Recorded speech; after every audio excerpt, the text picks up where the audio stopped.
Hi, this is Team Solidarity. Let's try to build a context by watching a quick video.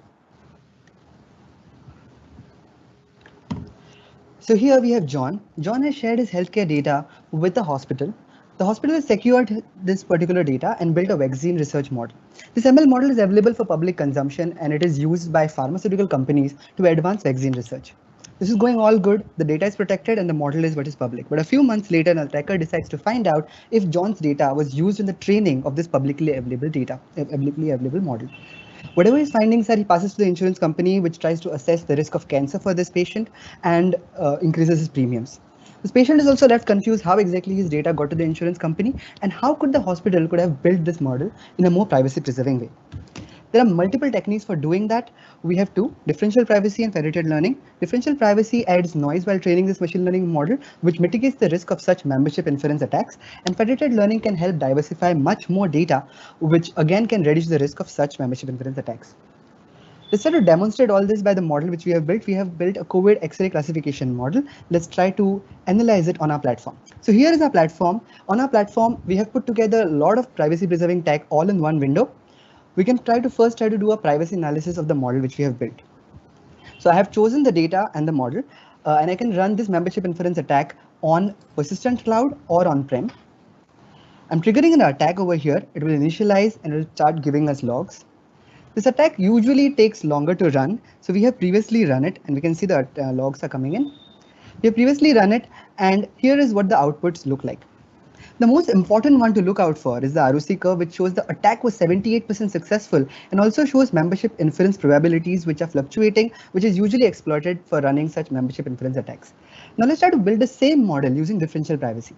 So here I've chosen the same problem. I've uploaded the same data and I can use TensorFlow privacy, Facebook's Opacus, and multiple other techniques for training this model. So this training job, I can, as a data scientist, configure by giving further hypertuning parameters. As well as I can, as a data scientist, look at what I have changed. I can open a notebook and see the model in more details and everything.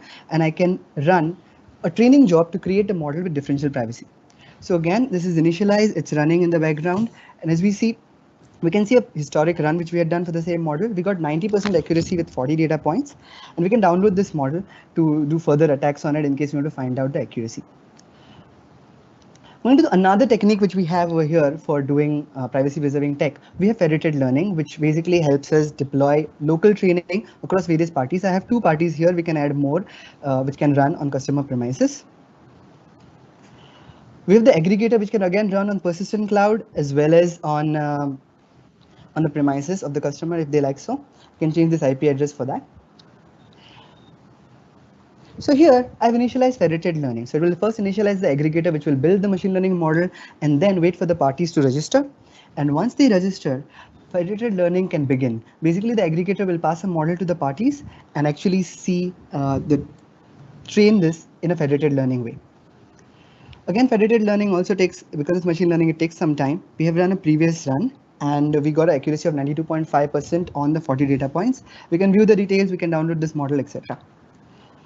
Let's try to do a quick recap. So basically the model without any privacy preserving tech was at 78% attack accuracy, but the differential privacy model is at 69%, as well as the federated learning model is also at 69%. We noticed that the membership inference probabilities are much more uniform, which reduces this confidence of this particular attack drastically.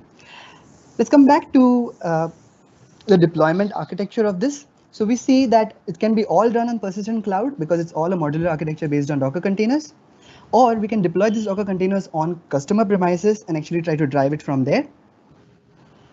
What we have demonstrated is a healthcare use case, but it can be extended for anywhere where privacy is important, like banking use cases. We have built it using IBM federated learning, TensorFlow privacy, and the ML privacy meter library. Trying to put everything in one place, we have built a platform which is easy to use for data scientists and product managers. It's innovative solution putting all the privacy preserving tech in one place.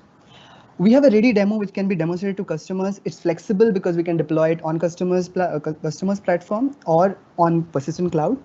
And the most important is the business value. This is a first in the market solution which can position Persistent as a flag bearer in this industry and soon a market leader in privacy preserving AI.